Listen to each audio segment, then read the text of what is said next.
A few weeks ago, I decided to take a break from social media, and I'll link the video where I share why below. Actually, I didn't really know why.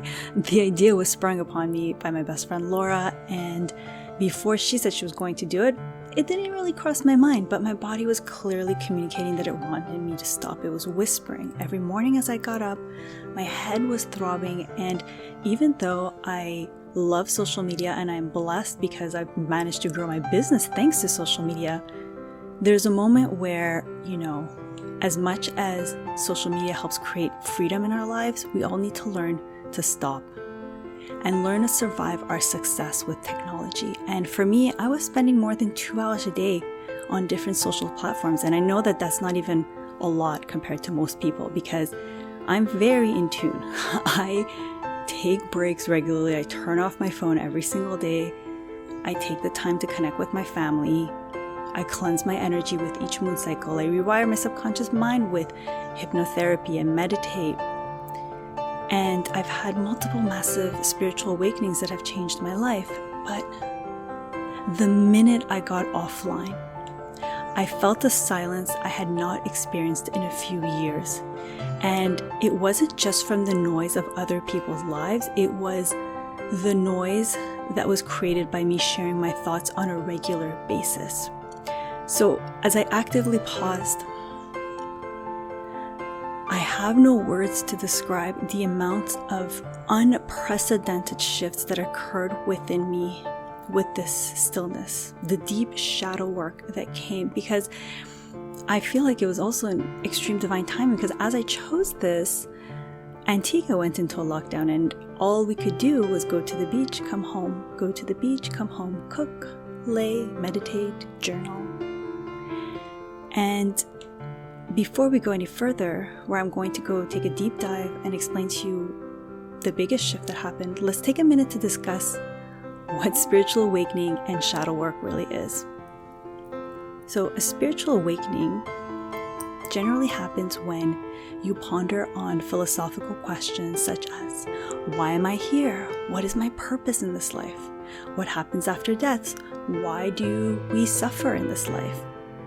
The wake up that tends to follow by a deep ponder of these questions means that you reevaluate how you're showing up, thinking, feeling, and being. The spiritual part is the awareness raising within you, knowing that while your intellectual mind is having a human experience in your body, your consciousness is the true essence of it all. It is intangible in many ways, and you begin to seek further because you can live from a higher state. And you'll notice massively each time you wake up, because once you do, you really can't ignore that shit. Shadow work is how we integrate aspects of our unconscious psyche into our conscious experience and allow the positive aspects of the shadow to express themselves. And when you properly use this and you properly channel it, the shadow self has traits that you can use to further your own personal growth. And when you combine a spiritual awakening with shadow work, which tends to happen, magic happens. So how did I even do this? I did a lot of moon gazing, sunset watching, journaling each morning, 3 pages, doing my morning pages, releasing energy by screaming into the ocean, doing neurodynamic breath work regularly, practicing EFT, integrating with nature, and simply being consciously present with my family. Look down, it's because I have my notes and I actually want to hit the points today. I don't want to put this video off anymore, and I know that there's more things I'll share over the weeks, but right now this is the most pertinent, relevant, and I really want to get this to you. No more excuses, no more fear bullshit.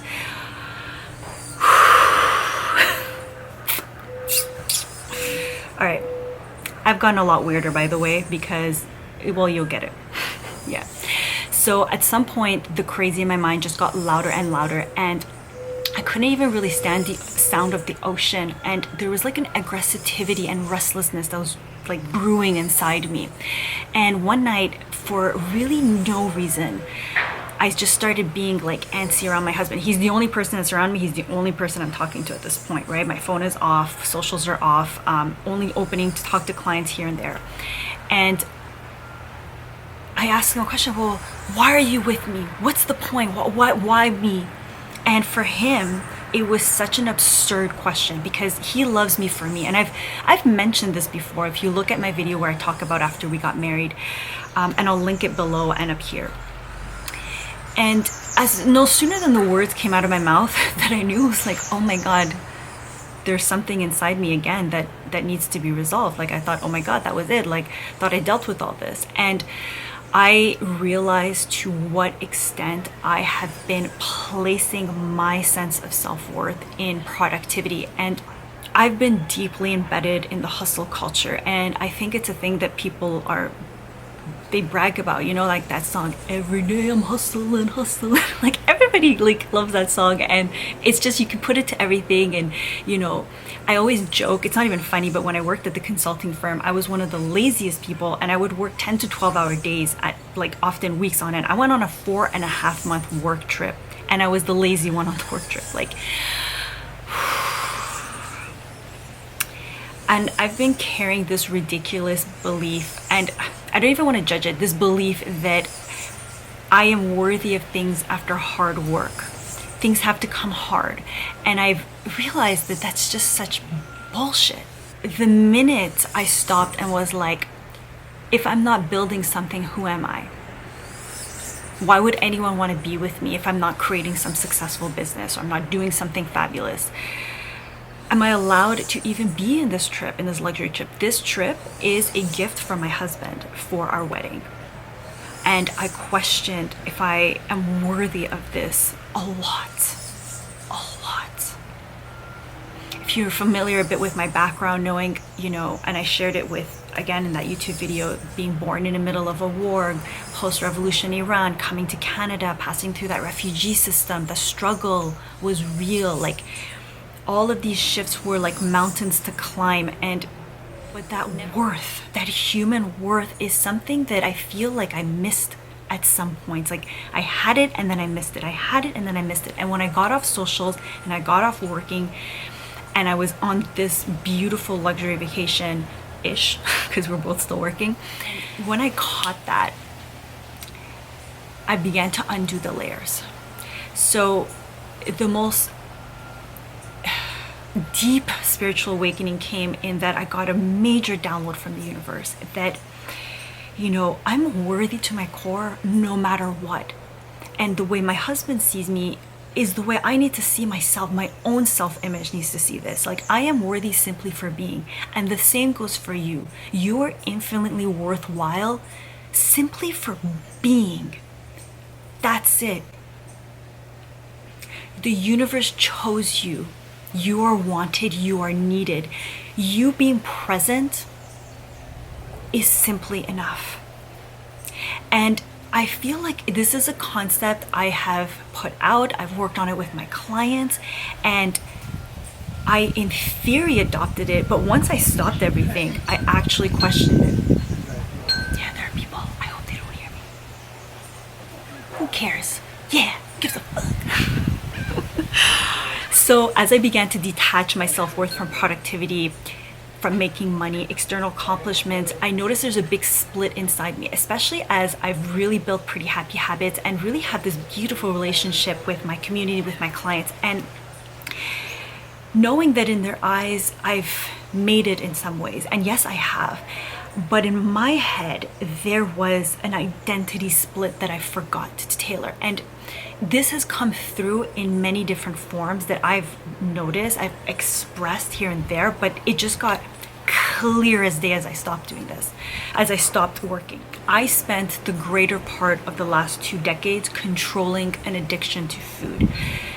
Binge eating, stopping, controlling the environment, thinking, okay, I need to learn love my body. And if you work with me, you know that I'm a huge advocate for loving your body. I have this beautiful meditation that I give to my clients, and I've been vocal about it, you know, starting to wear crop tops, like just loving my body. That's one part. But the food has been something that I have controlled everything around me but I couldn't control inside, and it was frustrating. Even the day before coming to Antigua, like I got into like this weird spiral where I had to leave the house and go on a walk and just cool off because I had had so many chocolates over the holidays that I gained 8 pounds. It wasn't the weight that bothered me, it was the lack of control, and it's been a recurring bother. So as I stopped to tap into my self-worth, I actually reached out to my spiritual healer, Terry-Ann. I'm gonna link her below. She's absolutely amazing. She's a great spiritual guide. And I was going through a letter of forgiveness. I thought I was writing it to my dad, but then I realized I was writing it to myself. And then I was like, wow, there's so much here that I don't want to deal with it alone, especially as I'm cut off from everything else. And so when I reached out to her, I realized that I had created a good and bad inside me. I had created a version of Atena that is doing amazing, and she is, and then created a version of Atena that made so many mistakes in the past, and how is she worthy of all this? And a lot of it boiled down to one singular moment that I could pinpoint really well in my psyche, that, and this is the shadow work, that created something, a belief system that is so not true, that once I tapped into it, it was so easy to let go. And it's wild, by the way. Like, so when I was young, I was always going to ballet from Iran, and then when we came to Canada, something my mom always continued. I really enjoyed the dance. I love classical music, and I have to hurry up, I only got 7 minutes. And one of the things that happened was, you know, my mom being a single mom, 4 kids, doing her PhD, doing all the things, being my age. By the way, I have a hard time taking care of my dog. She had 4 kids in this foreign country, and I had a ballet recital, and I told her, please come. I already was getting more and more stressed about going to ballet because I would go to ballet and then I had to go to my Iranian school, and I was always late, and it frustrated me, and I was always like awkward walking into class late. So the whole thing was like stressful for me as a young kid. And my mom said, I'm going to do my best, but there's a huge possibility I don't make it today. I knew my mom loved me. That's never a question that passed through my mind. But when she didn't make it to my ballet recital, there is something that happened inside me that ended up affecting me for way longer than it needed. I decided in that moment, especially like looking, everybody, I felt like everybody was looking at me. I'm pretty sure that wasn't the situation, but that in my head, that's like, everyone's looking at me. Oh, this poor kid who doesn't have a single parent here. She must not be loved. Look at her. I remember running to the bathroom and just crying. My teacher thought I was throwing up. I'm like, no, I'm just mortified. I'm ashamed. I'm embarrassed.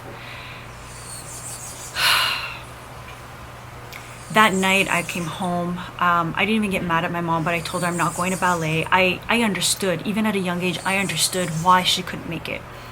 That didn't stop the fact that I decided in that moment that maybe I'm just not good enough. Maybe I just don't belong in that realm of people who have that support. And then I backed it up as I grew up, because then, you know, one of my best friends,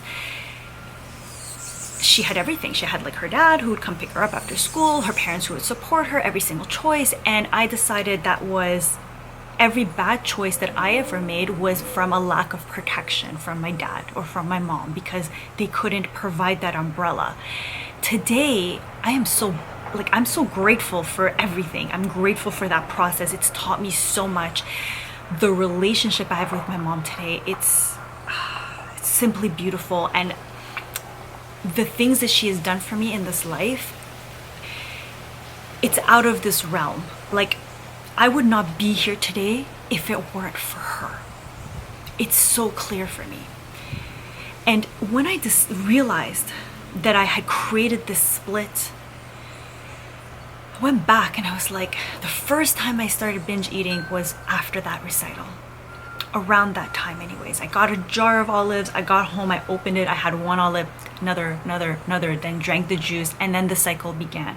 Where after I gained massive amount of weight, and then I lost the weight, and then I went into the cycle of reward and this and that, and I always thought it was because I quit ballet. That's why I wasn't able to control my eating. It was a lack of discipline. That's what I thought. It's so wrong. I'm so disciplined. I have so much discipline. But if there's a part of me that thinks I'm unworthy, of worthiness, like, you're fucked. Like, there's no going around that. And so I stopped there. I didn't even need to forgive my mom, honestly, because I love her. I don't question anything she does. She's, for me, like, my mom is God. She's done everything amazing. I've forgiven anything I've needed to forgive, but I needed to forgive myself. That's the person I need to focus on. I need to focus on, yes, I've made many mistakes. It's okay. I let myself feel the guilt, feel the shame, and I'm able to let it go. I'm able to accept who I am because I've chosen to become better. I've chosen to heal those wounds. And as I let them go, the same night,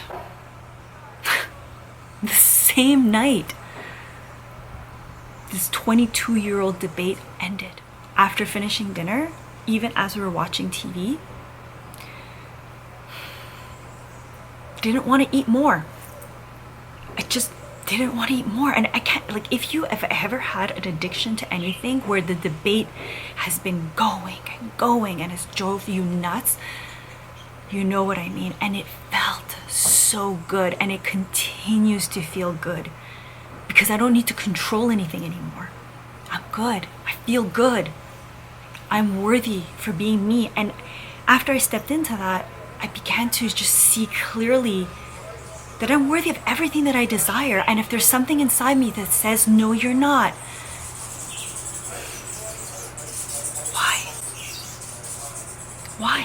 why aren't you?